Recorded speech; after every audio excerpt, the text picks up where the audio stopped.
প্রায় ১৬০ ফুট গভীরে এক বিশাল গহ্বরের দিকে ধসে পড়েছে রাস্তার অংশ।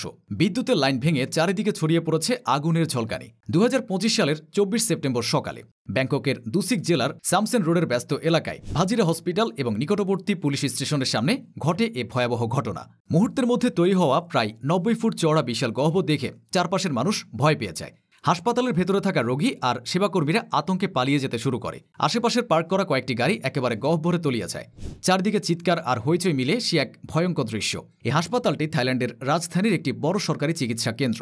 প্রতিদিন হাজারো মানুষ এখানে চিকিৎসা নিতে আসে। হাসপাতালের গেটের সামনে সব সময় অ্যাম্বুলেন্স আর রোগীর ভিড় থাকে। ঘটনার দিন সকালেও সবকিছু স্বাভাবিক ছিল। কেউ কল্পনাই করতে পারেনি যে কয়েক সেকেন্ডের মধ্যে রাস্তার বড় অংশ ভেঙে এমন গভীর খাত তৈরি হবে। মাটির নিচে দীর্ঘদিন ধরে তৈরি হওয়া দুর্বল স্তর আর ফাঁফা জায়গা হঠাৎ করে ধসে পড়ে। যে জায়গায় মানুষ নিরাপদ ভাবছিল সে জায়গায় মুহূর্তের মধ্যে ভয়ের কারণ হয়ে ওঠে। প্রথমে সবাই ভেবেছিল এটি কোনো প্রাকৃতিক দুর্যোগ, কিন্তু প্রাথমিক তদন্তে জানা যায় যে রাস্তা সংস্কারের সময় একটি পুরনো পানির পাইপ ফেটে যায়। সেই ফাটল থেকে ক্রমে ভূগর্ভস্থ মাটি সরে গিয়ে ভেতরে বড় ফাঁফা জায়গা তৈরি হয়। চাপ সহ্য করতে না পেরে হঠাৎ করে রাস্তা ধসে পড়ে। এরপর বিদ্যুৎ সংযোগ বিচ্ছিন্ন করে দ্রুত উদ্ধার কাজ শুরু করা হয়। রোগী ও হাসপাতালের কর্মীদের দ্রুত সরিয়ে নেওয়া হয় যাতে প্রাণহানি না ঘটে। ভাগ্যক্রমে এই ঘটনায় কেউই মারা যায়নি।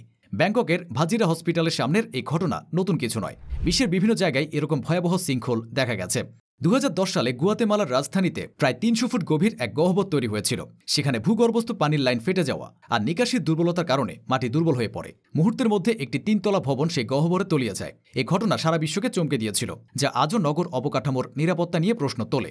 একইভাবে ২০১৬ সালে জাপানের ফুকুওহা শহরের কেন্দ্রের একটি প্রধান রাস্তায় মেট্রো টানেল নির্মাণ চলার সময় বিশাল শৃঙ্খল তৈরি হয়। বিদ্যুতের লাইন আর পানির পাইপ ছিঁড়ে গিয়ে চারিদিকে বিশৃঙ্খলা সৃষ্টি হয়।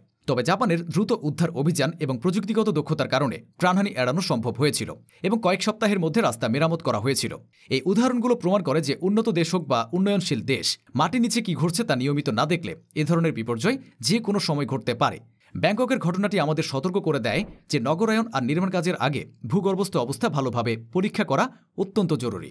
পুরনো পাইপলাইন, ড্রেনেজ আর বিদ্যুতের সংযোগের মানচিত্র জানা এবং নিয়মিত রক্ষণাবেক্ষণ করা না হলে যে কোনো মুহূর্তে এমন ভয়াবহ শৃঙ্খল তৈরি হতে পারে। ভাজিরা হসপিটালের সামনে শৃঙ্খল শুধু একটি দুর্ঘটনা নয়, বরং একটি বড় শিক্ষা। যে জায়গায় মানুষ জীবন বাঁচানোর আশা নিয়ে আসে, সে জায়গাও মুহূর্তে ভয় আর আতঙ্ক তৈরি করতে পারে। ভবিষ্যতে যেন আর এমন দুর্ঘটনা না ঘটে তার জন্য প্রয়োজন সচেতনতা, নিয়মিত পরিদর্শন আর প্রকৃতিকে সম্মান জানিয়ে উন্নয়ন পরিকল্পনা করা।